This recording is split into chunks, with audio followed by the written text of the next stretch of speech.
agora com o economista Felipe Salto, que é economista-chefe da Warren Hanna, e justamente para a gente avaliar esse quadro todo, esse embate que está ocorrendo entre integrantes do governo, incluindo o próprio presidente Lula e o Banco Central, na figura de Roberto Campos Neto, mas também avaliar todo o cenário de hoje. Então, antes de tudo, muito bem-vindo, Felipe Salto, muito obrigada por conversar conosco.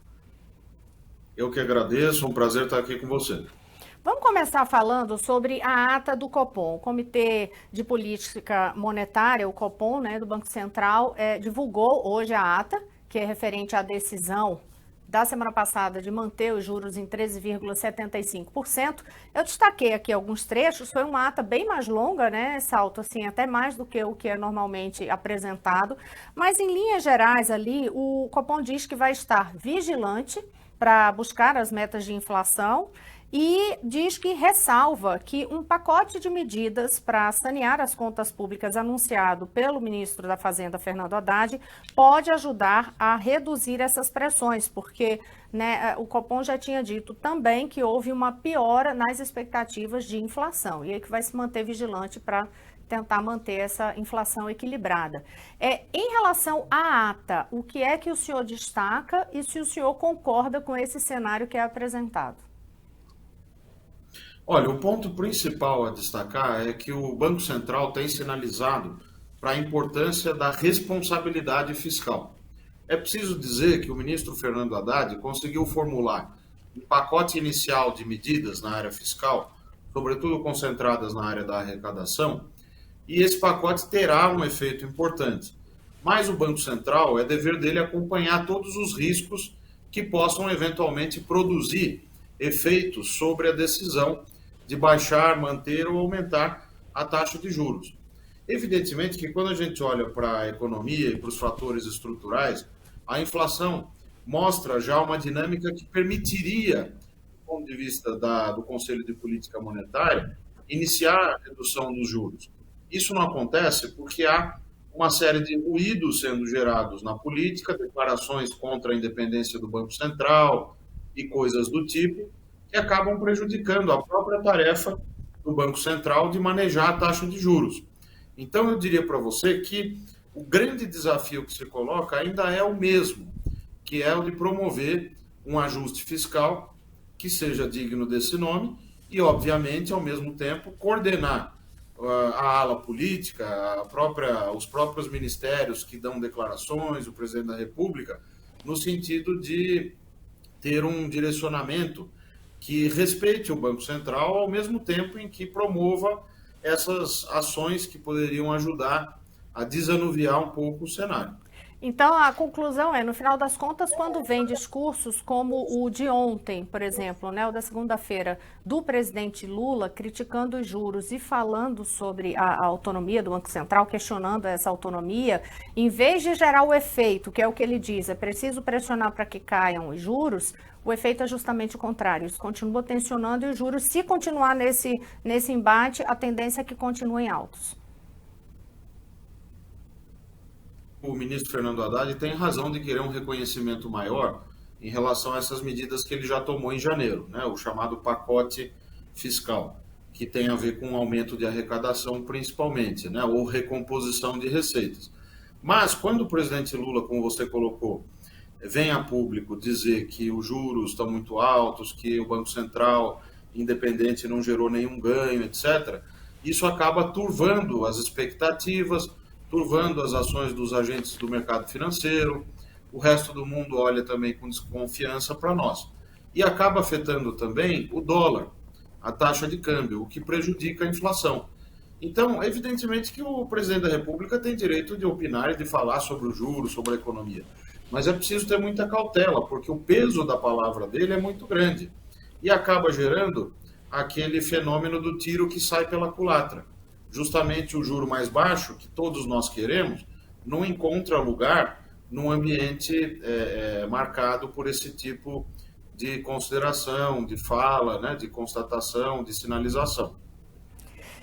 Em relação à repercussão dessa ata, o ministro da Fazenda, Fernando Haddad, até vou ambientar em dois momentos, né? Ontem à noite ele fez uma manifestação ainda sobre o comunicado do Banco Central da semana passada. E aí, em relação a essa manifestação dele da noite da segunda-feira, ele fez ali uma crítica. Ele chega a dizer assim, que esperava um comunicado mais generoso do Banco Central em relação às medidas. Aí lembrando, né, que era justamente um comunicado que apontava fatores de risco na economia. E quando é hoje, tem essa divulgação da ata, e aí chama atenção que há talvez uma ponderação ou um freio mesmo, né, nesse tom, porque aí ele vem e diz o seguinte, que foi mais ameno, né? Eu estou tentando achar a expressão que ele usa aqui hoje, mas foi mais amigável, foi a expressão que a Haddad usou em relação à ata divulgada nesta terça-feira.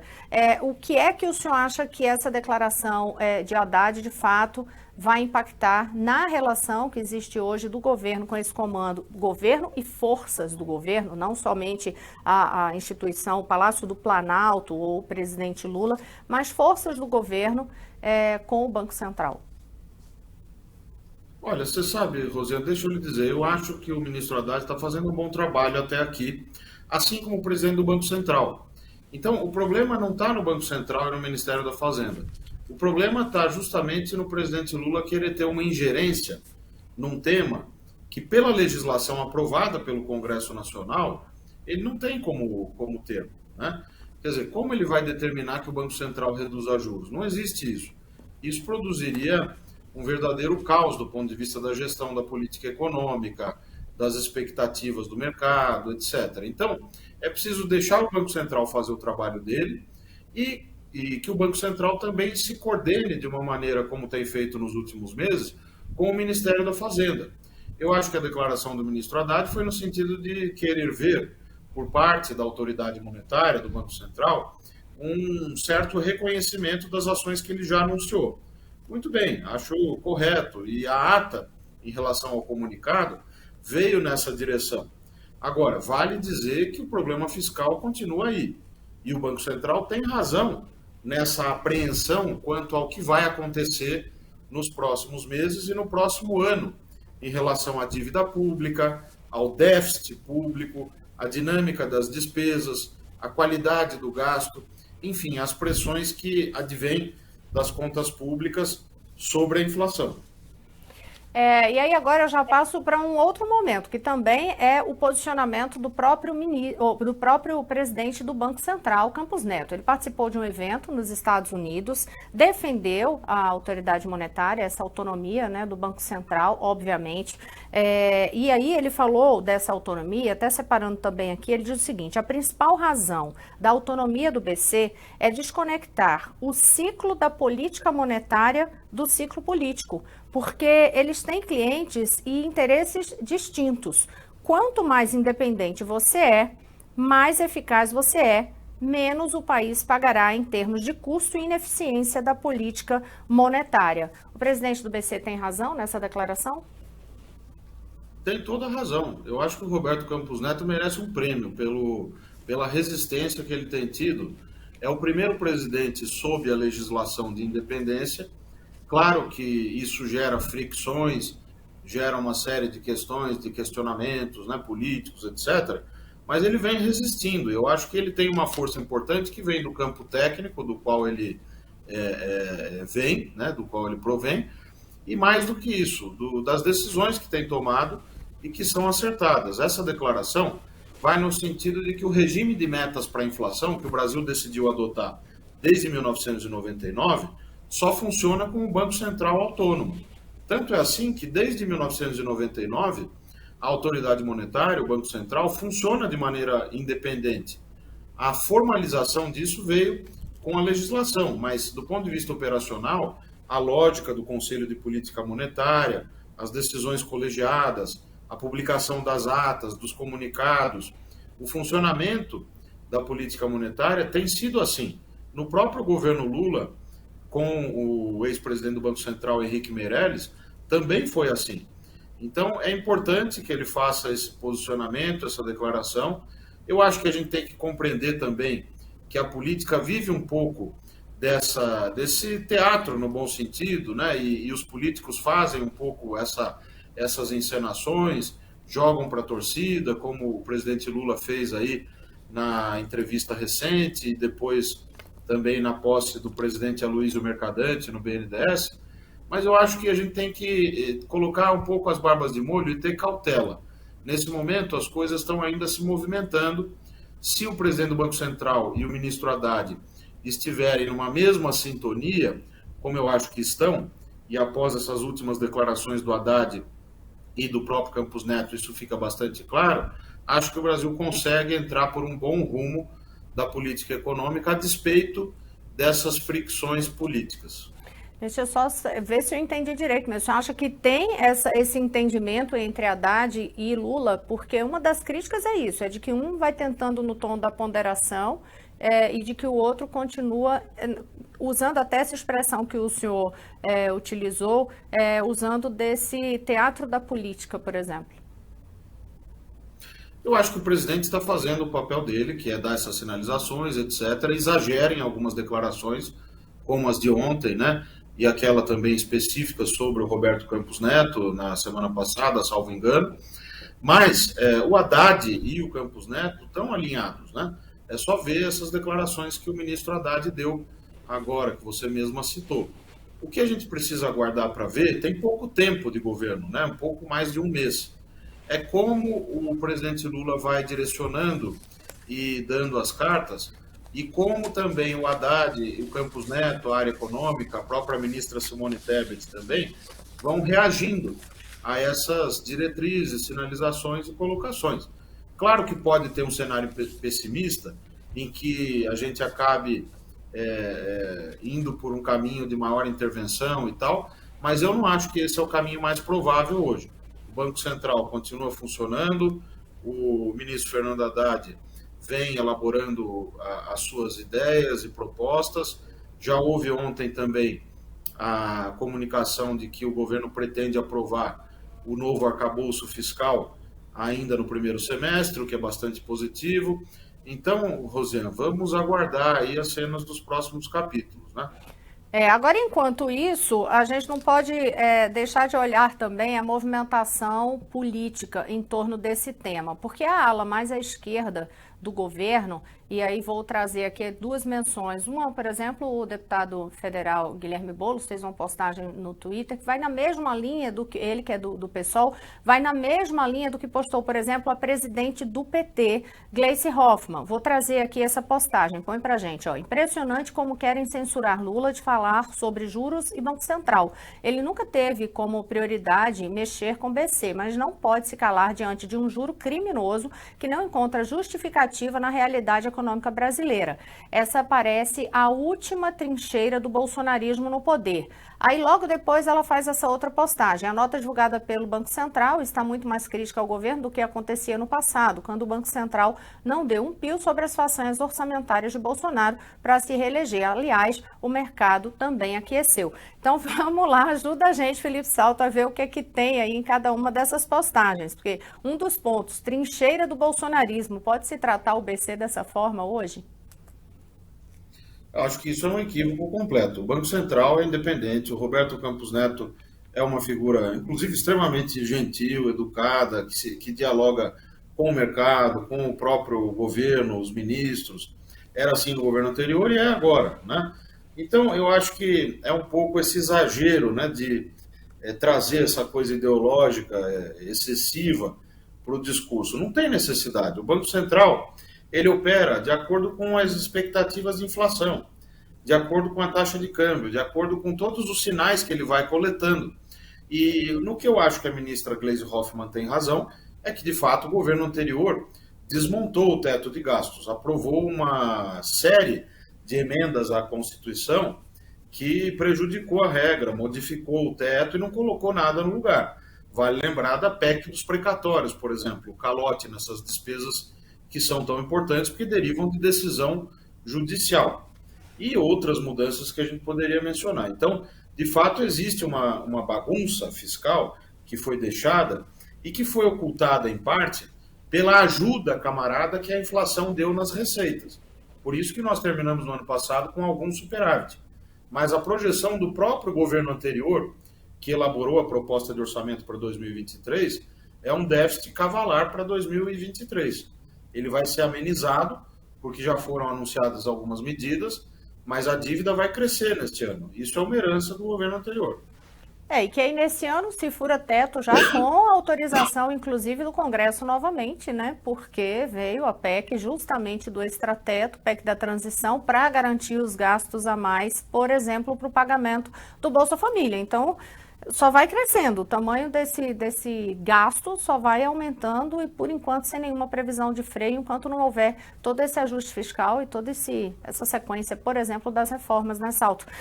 Só mais uma coisa ainda em relação à postagem da Gleice Hoffmann, ela diz ali que não há motivo, não há explicação para estar numa taxa de juros de 13,75.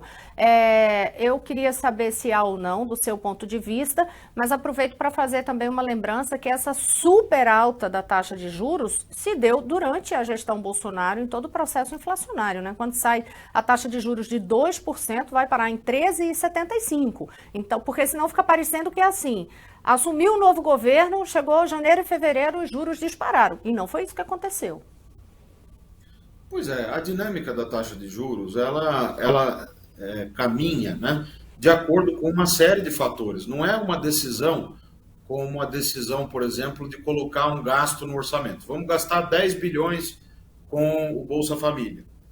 Não, é uma decisão que deriva, por exemplo, do cenário internacional, do que vai acontecer com a taxa de câmbio, que afeta a inflação, porque tudo que a gente importa, sejam bens finais ou componentes para produzir aqui no Brasil, afetam os preços internamente, né? Então, isso afeta, tem o cenário também doméstico, né? As pressões fiscais, tem as expectativas, tem uma série de fatores que o Banco Central considera na hora de fixar a meta Selic, que é um valor em torno do qual os juros de mercado das negociações com os títulos públicos, esses juros vão orbitar, né, em torno dessa Selic, essa meta fixada pelo Banco Central. E ele não faz isso com um número que sai da cachola de alguém. O Banco Central tem modelos econômicos, modelos que são estatísticos, etc. Pode haver erros? Pode, mas é o que tem de melhor, né, do ponto de vista de regras de decisão para subsidiar o voto dos membros do Conselho de Política Monetária. Então, não há nada de errado com o Banco Central. É preciso desfazer esse espantalho para que a gente possa atacar, de fato, os problemas que têm que ser atacados. O desajuste fiscal, a qualidade ruim do gasto público, inclusive porque o governo que está aí é um governo que, corretamente, depois do desastre que foi o governo Bolsonaro, tem uma preocupação com o social. Então, para você aumentar gastos sociais, aumentar investimentos, precisa abrir espaço no orçamento. E para fazer isso tem que ter ajuste fiscal. Tem que aumentar a receita, cortar despesas, melhorar a eficiência na alocação dos recursos públicos. E aí tem mais uma coisa, em meio a esses discursos políticos, essa ala mais à esquerda do governo, nesse processo de fritura de Roberto Campos Neto, fica ali, de certa forma, flertando com uma possibilidade de tentar colocar no Senado uma proposta para destituir Campos Neto do cargo, porque aí teria que ter uma aprovação no Senado Federal para isso. E usaria como justificativa o fato de o banco não ter alcançado as metas de inflação no ano passado, por exemplo. Isso se sustentaria para apresentar algum pedido de destituição dele? Isso é um disparate, quer dizer, apresentar pedidos dessa natureza, até porque o Congresso aprovou a lei da independência. O que nós temos que aprender é que é preciso respeitar as instituições. As democracias consolidadas são assim, tem instituições fortes, têm que ser respeitadas. Não significa que o Banco Central não deve prestar contas, ao contrário. O Banco Central vai ao Congresso periodicamente para mostrar os números, para mostrar relatório, por exemplo, das reservas internacionais, publica informações sobre reservas, sobre juros, sobre as operações que ele realiza, a gestão de liquidez do sistema financeiro, do sistema monetário. A própria decisão de fixar a taxa de juros é acompanhada sempre das atas das reuniões do Conselho de Política Monetária. Então, eu acho que nós estamos aí, o governo está querendo procurar pelo em ovo. Problema onde não há. O problema está no fiscal. É preciso seguir aquela linha que eu até num artigo recente no Estadão chamei de o bom começo de Haddad, que foi aquele pacote fiscal anunciado, tudo bem que tímido, ainda precisa de muita coisa, mas aquela é a linha correta, precisa ir naquela direção. Resumindo, eu poderia dizer que siga a Haddad e, no caso desses aí que estão fazendo esse tumulto mais de discurso político, seu conselho seria, sigam a linha do Haddad e parem de fritar Campos Neto. Eu acho que você sintetizou bem. Eu acho que se essas pessoas estão ali, foram escolhidas, estão legitimadas, então vamos dar tempo para que elas façam o seu trabalho, respeitar a autonomia do Banco Central, que é uma conquista importante, né? Há muita crítica ao Banco Central, mas a verdade é que a taxa de juros vai ser tão mais baixa quanto maior for a nossa capacidade de crescimento, de gerar políticas públicas transparentes, de conter o gasto extraordinário, o gasto supérfluo. Então, tem muita coisa para fazer. A reforma administrativa, por exemplo, é preciso avançar com a reforma administrativa. A tributária, que poderia ajudar a simplificar o sistema tributário. Avançar nos acordos comerciais para ampliar as exportações e aumentar o crescimento. O discurso do presidente Aloysio Mercadante ontem na posse no BNDES foi bastante salutar nesse sentido. Felipe Salto, economista-chefe da Warren Hanna, muito obrigada por conversar conosco aqui no Poder Expresso, no SBT News, uma vez mais, e até a próxima. Eu que agradeço, um prazer estar aqui com vocês.